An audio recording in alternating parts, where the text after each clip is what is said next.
one thing properly. What's up, Sparky Coach Pod? Crowie and Cam back for round something. Don't know, round 57, we're back. What's going on, mates? I am actually surf pumping at the moment. Lots of water moving around in a good way. So, yeah, I'm excited. How's the cricket season? We back? Abysmal. No, we're back. We're back in Perth. How And how diehard are you? Would you watch Pakistan versus India? Like obscure country? Are they still obscure? Are they good? Like what? probably. I probably more watch it from a point of view of I find it relaxing. I'm not really invested in the actual result or who's doing well and not doing well. Like I'll just sit down, watch it for an hour or two, or over a period of time, and um, enjoy it. Not really being invested in anything like that, but I just find it relaxing. Interesting. It puts me into like a state that I just really enjoy. I just enjoy it. Yeah. Amazing. No, I was Yeah. put in the States, being busy as a business owner. So Wow. we're talking about roadblocks, busy business owner. And I know this is probably, we've touched on this a fair bit, especially the business owner being really busy. And I think once you get quite busy, you can put yourself in the wrong spot a lot because you've got to be in 10 places at once. And it's very hard to be an omnipresent octopus, although how good would that be? Being able to be in a couple places at once and having 8 arms or at least 8 tentacles. Imagine how many pairs of pliers you can carry. Probably 16. Crazy. You wouldn't even need a tool pouch. You don't need a tool pouch. Maybe you can hold the pouch across. You can hold 2 pouches if you want. But going into it, I remember I was growing the business. I don't know what year this was, maybe 2014, 15, and I've been trying to get in with this builder for a while, like a really well-known builder in Sydney. Great builder. I got to admit, they do really, really good stuff, and I was kind of sweating on it. I've been hassling. I'd been hustle-hoffing. I got my little like Baywatch speedos on, and I was down there just at the tower, just waiting for them to call, And and I was like, all right, and I got a chance. I get this chance at this Elizabeth Bay unit. So what happened? Get the chance, and I go to site to quote this, and I'd looked at the plans, and I go to site to just I'm a big believer you go to site too, like as much as you've got plans in front of you, if you can go to site, it's good to break bread with some people, ask some good questions, get your head around exactly what needs to happen. And I go there, and they're kind of in full not full swing, but they're starting the demo. And temps had been obviously completed by someone else. And when I say temps, I use it in the loosest way possible. Temps, I mean inverted comma, like I'm talking about like a bit of electrical tape over something. Someone had done something and just put a PowerPoint on the board, and it wasn't that fantastic. Anyway, turn up, and they had like I walked around with the builder, nice guy, good bonding. I feel like he put me in any room and I can talk to people. I like talking to people. I would do that for fun. And then come across, and I'm on the way out, and he's like, "Oh, do you mind having a look at this? This is the board." So I look at the board, and there's like one PowerPoint on like a 20 amp circuit. It's like powerboard on powerboard on powerboard on powerboard, like the Jip Rockers getting out of the car. You know what I mean? There's like 40 things on this powerboard, on the other powerboard, on something else. I didn't see an RCD on those powerboards. I'm talking like white push button. I was gonna say Bunnings special, but just think of like It is a bunny.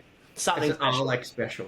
And I remember I remember being so overbooked that day, and I remember the feeling of having to, I got that 11 o'clock, got that 12 o'clock, got that 12:30, got that 1 o'clock, got this, got that, and my phone's going, oh, let me answer this call, let me call. I remember just being like, gah, and I was like, oh, yeah, you're going to need to add another RCD to that, and then put you're going to need a couple of circuits on here. You would need someone to do that. And I like walked out, and we ended up not getting that job. And I always flash it back to that moment. In that moment, I had a chance to impress, right? I had a chance to sort of and I was off the tools at this point, but I always carried my hand tools basically. Yeah. but I should have arranged that and just did it. Like, I should have got it done. They would have paid for it first and foremost, but that would have left the best taste in their mouth. Instead, I was really, really busy.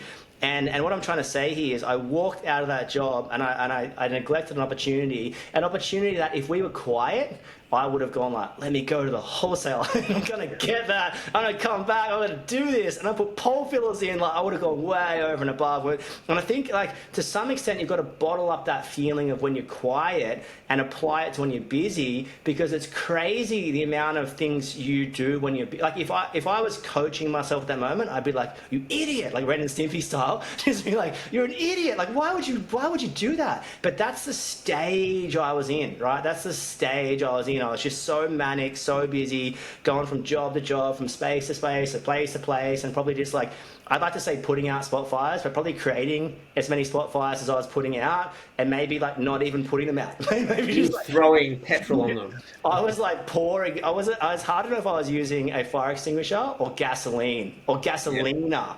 If you're Sean Paul, no, not Sean Paul, Daddy Yankee, gasolina. You know it's good. Wow.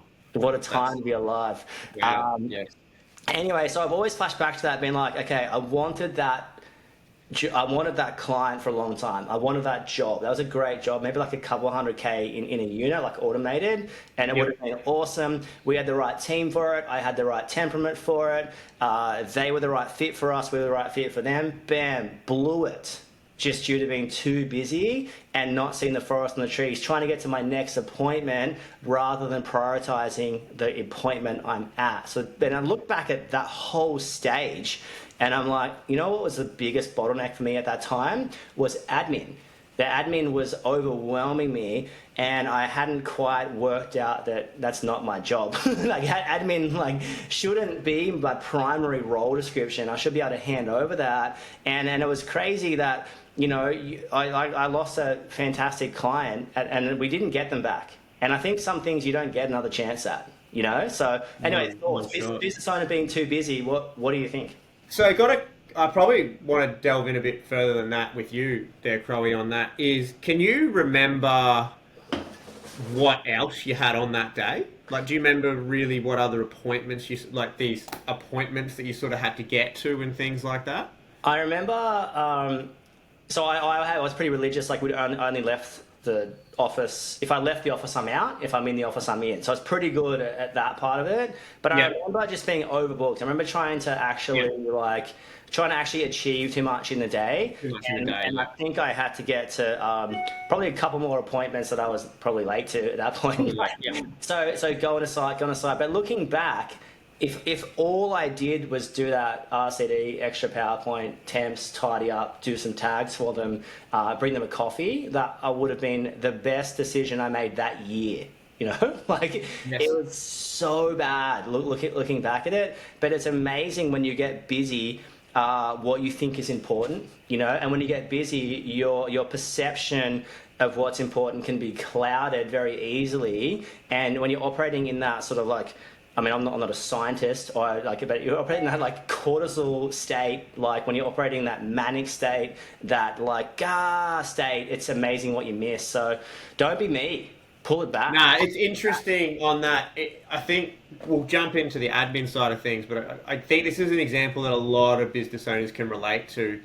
And I probably want to take it back a step first to that. There's admin issues at bay here, but there's probably a scheduling issue first and foremost with yourself. So you've gone there and you've been like, right, sweet, we've got these 8 things to do today, and you've given yourself an hour to do each of these 8 things, knowing full well that there's 3 hours of driving in the day as well. So really what you've done is you've created, so if you just spend an hour on each one, and then you do your 3 hours, you've created an 11-hour day, right? Straight away off the back. So there's a bit of a scheduling issue there.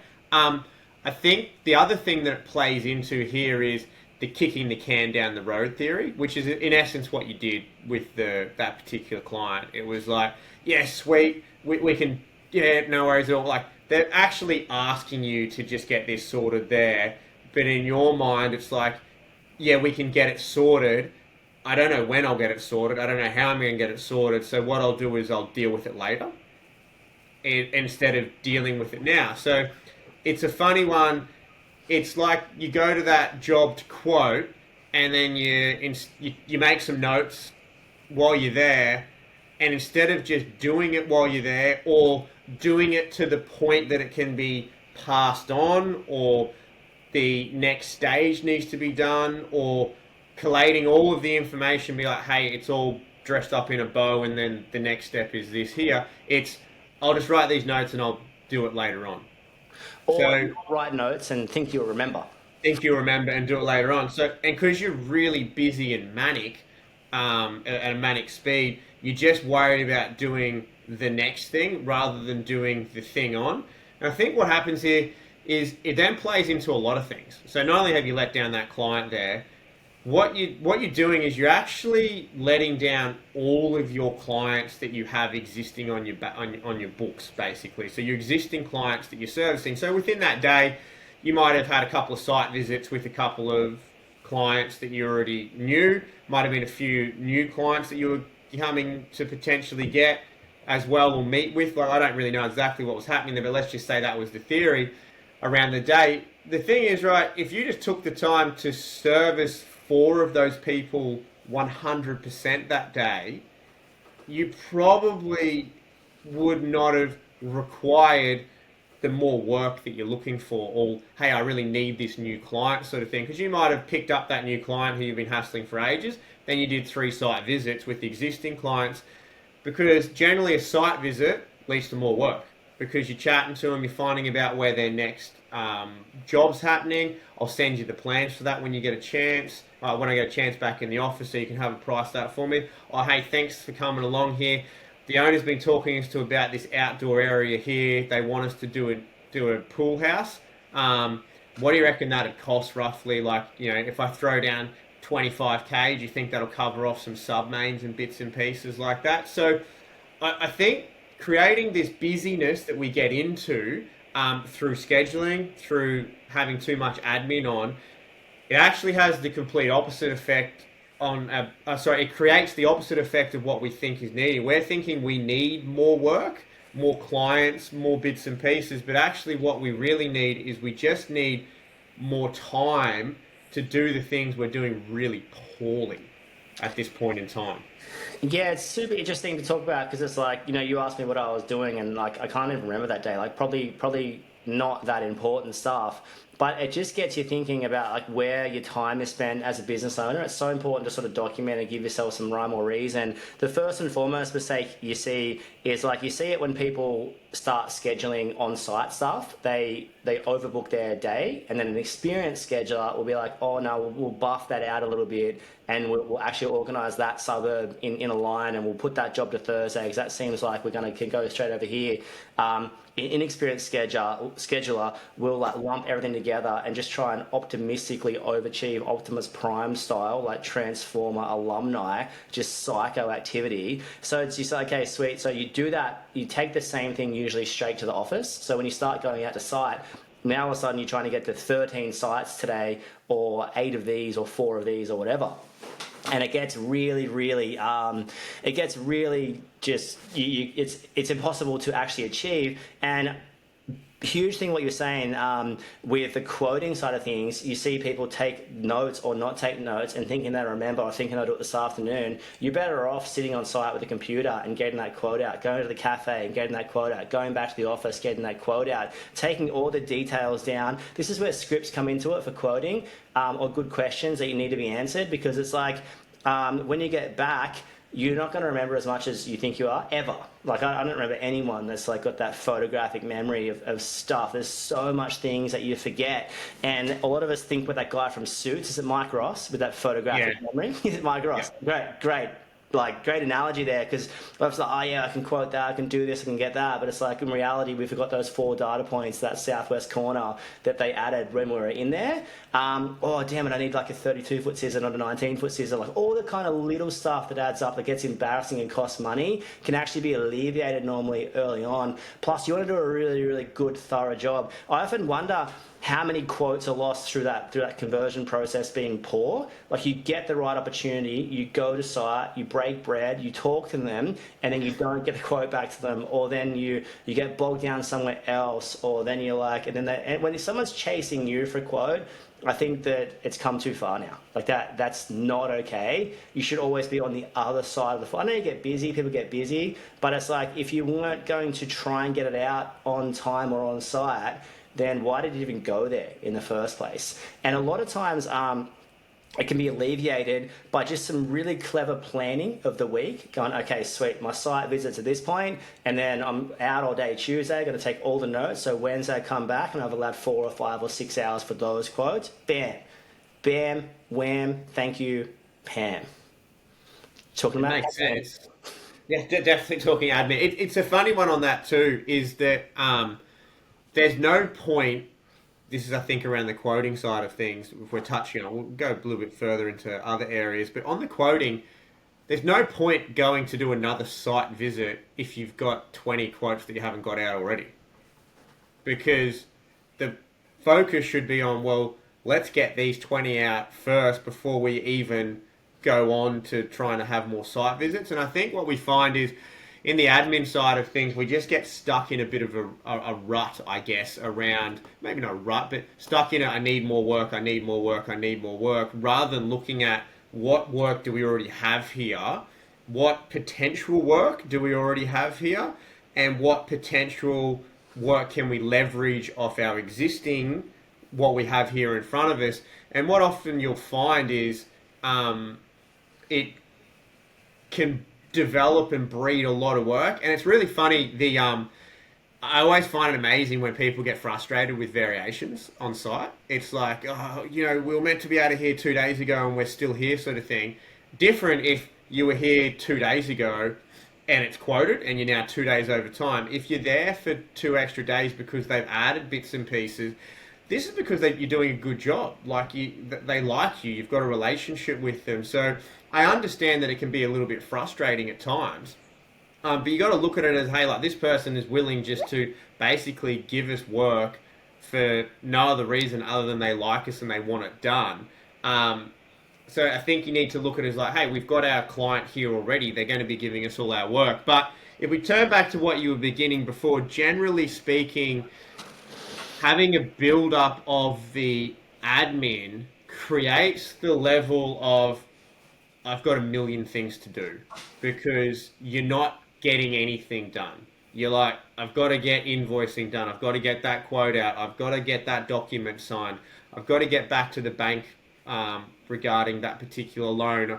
You're doing everything, and then in turn, what happens is you're doing nothing. And as Crowie sort of said at the start, basically, if he wasn't walking around with the redhead matches and flicking them on the kindling, he was walking around with the petrol container and just adding more fuel to that fire. Rather than putting the fires out, he was just adding to them by not getting anything done. And we all know that feeling and that, I guess, build up, that you can almost feel it build up internally inside. It's like you're backing up, sort of thing, with I just got more and more to do and I'm not getting anything done. And in turn, instead of doing one thing and getting it complete, it's like you focus on half a task here and half a task there. And I think your story at the very beginning was perfect, is that we put all this time and effort to get that meeting happening, got an opportunity. So basically, like, you did it to like 85%. You just missed out on the last 15%, but the 15% is where all the money's made. Yeah, 15%. Because if you had to ask me what I wanted that client, but I didn't act like it. So there's some like busy sort of all that, like, brain fog, whatever I call it. You sort of can operate really cleanly in a way that you don't want to go down. Like, you can drive down a path that's the opposite to what you want, but not realizing it. So I guess, like, what is, don't want to just doom and gloom this whole podcast into like, yeah, you're busy, you suck. But like, what can you actually do about it? I think a couple of things is work out your capacity, because most people hit a ceiling of site or admin or both. Usually you hit the site ceiling first and you move on to the admin, hit the admin ceiling, whether that's moving into an operations manager territory, or whether it's getting rid of 10 hours of something, or not doing the reconciling at night time. We're all on different journeys, different stages. But I think recognizing what ceiling are you actually hitting. Is it temporary or permanent? So a lot of times, as business owners, being optimistic, we're like, oh, I just work 60 hours a week. And it's like, well, why? Like, I get there's things to do, but surely at some point the threshold has been knocked, right? We've hit that, like the Carney vibe. You've hit that big thing, and it's gone. You know what I'm talking about? The big hammer. Yeah, the big Ding, bell or whatever you whatever. call it. Hit it as hard as you can. I could never hit the top. I mean, if I can't do it, I'm pretty confident saying no one could possibly on earth do that thing. No Thor or anything. Anyway, so I remember hitting it. I like just going, okay, well, what is that threshold? What threshold will we hit before we actually hand that over on site or off site to someone? So recognize where you're at. Is it temporary or permanent? If it's permanent, how are we going to get it out? And this is why, like, the admin's got to be scripted first, in my opinion, scripted then handed over. And that's why we run that Sparky VA sort of transition handover to take people out of that. So yeah, I think you've just got to ask yourself, what's currently going on? Why is it going on? How much more have you got left in the tank before you sort of crash and burn? And then it's like a who, not you question. So you don't have to do everything. That's pretty old school, sort of like, oh, I'm the only person who can do anything around here. So we need to maybe change that mentality and look at what we can do about it and who we can employ and train up. So, because I think everyone's until you get like at the beach, pretty much, everyone's job description should be find staff, keep staff, find work, keep work.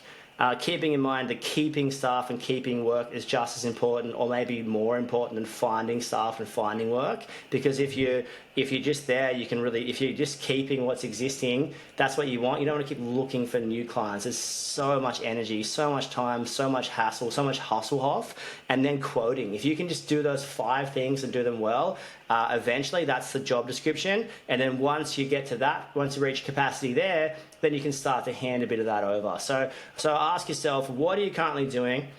How long has this been going on for? How long will this go on for? What are you happy, or what do you need to hand over? And this is where coaching is such a fantastic thing to do, or asking someone outside your realm, because it's like sometimes when you take something that's currently going on in your situation and to someone else, they're like, dude, you can't do that. Like, that's crazy. You okay? And you're like, oh, I didn't realize.